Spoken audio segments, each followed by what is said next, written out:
운명의 시작 미천한 궁녀. 고요한 듯 고요하지 않은 곳, 수많은 여인들의 꿈과 좌절이 얽혀있는 곳, 바로 조선의 궁궐입니다. 그리고 이곳에서 가장 뜨겁고도 차가운 삶을 살았던 한 여인이 있습니다. 그녀의 이름은 장희빈. 미천한 신분으로 태어나 조선 최고의 권력을 거머쥐었지만 그 끝은 비극으로 치달았던 여인. 지금부터 그녀의 이야기를 시작합니다. 17세기 중반, 조선의 왕궁은 숙종의 치세 아래 번영하는 듯 보였지만 그 이면에는 복잡한 정치적 암투와 왕실 내부의 권력 다툼이 끊이지 않았습니다. 이때 궁녀로 입궐한 한 여인이 있었으니 바로 장씨 성을 가진 훗날의 장희빈입니다. 그녀는 역관의 딸이라는 평범한 출신이었지만 타고난 미모와 뛰어난 지략, 그리고 비범한 담력으로 주변의 시선을 사로잡았습니다. 당시 궁궐에는 수많은 아름다운 궁녀들이 있었지만 장씨는 그 중에서도 단연 돋보이는 존재였습니다. 그녀의 눈빛은 야망으로 빛났고 그 야망은 좁은 궁녀의 삶을 넘어선 더 큰 무대를 갈망하고 있었습니다. 어느 날 숙종의 시선을 사로잡은 것은 우연이 아니었습니다. 장씨는 왕의 동선을 파악하고 자신의 매력을 가장 잘 드러낼 수 있는 순간을 기다렸습니다.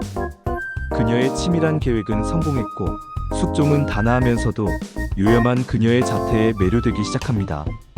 왕의 총애를 받기 시작한 장씨는 특별상궁으로 승격되며 그녀의 삶은 극적으로 변화하기 시작했습니다. 이는 단순히 한 여인의 신분 상승을 넘어 훗날 조선 왕조를 뒤흔들 거대한 경랑의 서막이었습니다.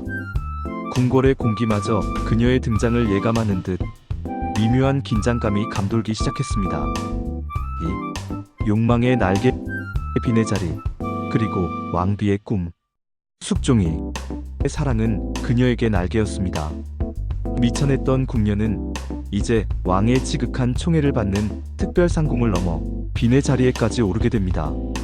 희빈이라는 봉호는 그녀의 야망에 불을 지피는 연료가 되었습니다. 희빈 장씨는 숙종의 총애를 발판 삼아 궁궐 내에서 막강한 영향력을 행사하기 시작했습니다. 그녀는 단순한 후궁이 아니었습니다. 총명한 머리와 뛰어난 상황 판단력으로 숙종의 정치적 조언자 역할까지 수행하며 왕의 국정 운영에도 깊이 관여하게 됩니다. 왕의 지극한 사랑은 그녀를 궁궐 내 최고 권력자로 만들었고 그녀의 말 한마디는 대신들의 운명을 좌우할 정도로 큰 힘을 가지게 되었습니다. 그러나 그녀의 승승장구는 필연적으로 기존 왕실 세력과의 충돌을 야기했습니다. 특히 인현왕후를 지지하는 서인 세력과의 갈등은 극에 달했습니다. 인현왕후는 온화하고 덕망 높은 왕비였지만 숙종의 마음은 이미 희빈 장씨에게 기울어 있었죠. 장희빈은 아들, 즉 훗날의 경종을 낳으며 그 입지는 더욱 확고해졌습니다. 왕자 탄생은 그녀에게 왕비의 자리를 넘볼 수 있는 결정적인 명분을 제공했습니다. 그녀의 욕망은 이제 단순한 빈의 지위를 넘어 국모의 자리, 즉 왕비가 되는 것을 목표로 하게 됩니다. 그녀는 자신의 아들을 세자로 책봉하려 했고 이는 인현왕후를 폐위하려는 시도로 이어졌습니다. 이 과정에서 조정은 장희빈을 지지하는 남인 세력과 인현왕후를 옹호하는 서인 세력으로 양분되어 극심한 당쟁에 휘말리게 됩니다. 궁궐은 더 이상 평화로운 곳이 아니었습니다. 오직 권력과 야망만이 난무하는 전쟁터로 변해갔습니다. 3.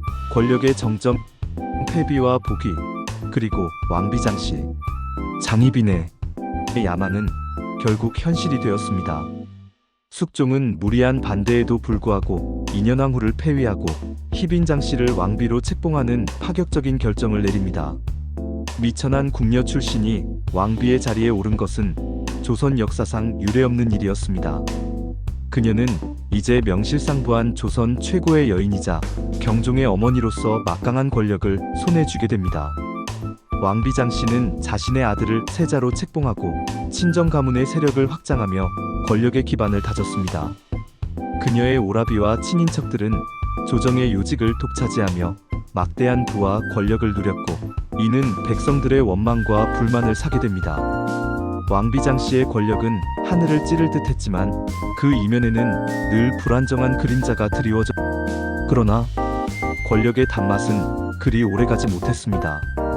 숙종의 마음은 갈대와 같았습니다. 왕비장 씨가 된 후 그녀의 태도는 점차 오만해졌고 숙종은 그런 그녀에게 점차 염증을 느끼기 시작합니다. 반면 폐위되어 궁 밖으로 쫓겨났던 인현왕후에 대한 백성들의 동정, 여론과 그녀의 덕망을 그리워하는 신하들의 상소가 빗발치기 시작했습니다. 숙종은 장희빈의 전횡과 남인 세력의 독주에 대한 부담감을 느끼기 시작했고 결국 인현왕후를 다시 복위시키는 결단을 내립니다. 이른바 갑술왕국을 통해 서인 세력이 다시 정권을 잡게 되고 왕비장 씨는 다시 희빈으로 강등되는 비운을 맞이합니다. 권력의 정점에서 한순간에 나락으로 떨어진 그녀는 깊은 절망과 분노에 휩싸였습니다. 그녀의 파란만장한 삶은 다시 한번 예측할 수 없는 방향으로 흘러가기 시작했습니다. 4. 비극적인 최후 욕망이 낳은 비극. 희빈으로 강등된 장씨는 자신을 나락으로 떨어뜨린 인현왕후와 숙종에 대한 증오심에 사로잡혔습니다. 그녀는 다시 권력을 되찾기 위해 온갖 수단과 방법을 가리지 않았고 결국 금지된 주술에 손을 대게 됩니다. 그로 인해 인현왕후의 병세를 악화시키기 위해 저주를 행했다는 혐의를 받게 된 것입니다. 이는 당시 유교 국가였던 조선에서 결코 용납될 수 없는 대역죄였습니다. 2년 후 왕후의 죽음은 장희빈의 짓이다. 이 소문은 곧 정식 수사로 이어지고 장희빈은 무고죄와 저주 혐의로 사형을 선고받게 됩니다. 장희빈을 사사하라. 비록 인현왕후가 병으로 승하했지만 장희빈의 저주 행위는 궁중에 큰 충격을 주었고 숙종은 더 이상 그녀를 용서할 수 없었습니다. 숙종은 장희빈에게 사사를 명합니다. 자신이 그토록 사랑했던 여인이자 아들의 어머니였지만 국본을 위협하고 궁중의 안녕을 해쳤다는 죄를 물어 추금을 내린 것입니다. 장희빈은 자신의 처지를 비통해하며 마지막 순간까지도 아들 경종의 미래를 걱정했습니다. 그녀는 왕의 명을 거역할 수 없었고 결국 스스로 독약을 마시고 생을 마감합니다. 1701년 그녀의 나이 불과 42세였습니다. 권력의 최정점까지 올랐던 한 여인의 삶은 이렇게 비극적인 최후를 맞이했습니다. 그녀의 죽음은 궁중에 큰 파장을 일으켰고 숙종 또한 깊은 슬픔과 회한에 잠겼다고 전해집니다. 5. 역사의 평가 욕망의 그림자. 장희빈의 삶은 조선 역사에 지울 수 없는 강렬한 흔적을 남겼습니다. 그녀는 미천한 신분에서 왕비의 자리까지 오른 입지전적인 인물이었지만 동시에 지나친 욕망과 권력에 대한 집착으로 비극적인 결말을 맞이한 여인으로 기억됩니다. 후대에는 그녀의 악행이 과장되어 기록되기도 했지만 그녀가 살았던 시대적 배경과 궁중의 냉혹한 현실을 고려할 때 그녀의 선택과 행동은 복합적인 시각으로 바라볼 필요가 있습니다. 장희빈의 이야기는 단순한 흥미로운 궁중 스캔들을 넘어섭니다. 이는 조선 왕조 시대의 복잡한 정치 상황, 여성의 삶과 한계, 그리고 인간의 끊임없는 욕망이 어떻게 개인의 운명과 역사의 흐름을 뒤바꿀 수 있는지를 보여주는 거울과도 같습니다. 그녀의 삶을 통해 우리는 권력의 허무함과 질투가 낳는 비극, 그리고 한 시대를 지배했던 사회적 통념과 관습이 한 인간에게 미친 영향에 대해 다시 한번 생각해보게 합니다. 장희빈은 비록 비극적인 최후를 맞이했지만 그녀의 이름은 수백 년이 지난 오늘날까지도 수많은 드라마와 소설, 영화의 소재가 되어 끊임없이 회자되고 있습니다. 그녀의 이야기는 단순한 과거의 기록이 아니라 시대를 초월하여 인간 본연의 욕망과 그로 인한 파멸의 가능성을 끊임없이 상기시키는 강력한 메시지로 남아있습니다. 욕망의 꽃을 피웠지만 결국 그 욕망에 짓밟혔던 여인 장희빈. 그녀의 삶은 조선 역사에 깊은 상흔을 남겼고 그 이야기는 영원히 기억될 것입니다. 구독, 좋아요로 흥미있는 역사를 만나세요. 역사의 숨은 이야기를 전하는 역사 파일이었습니다.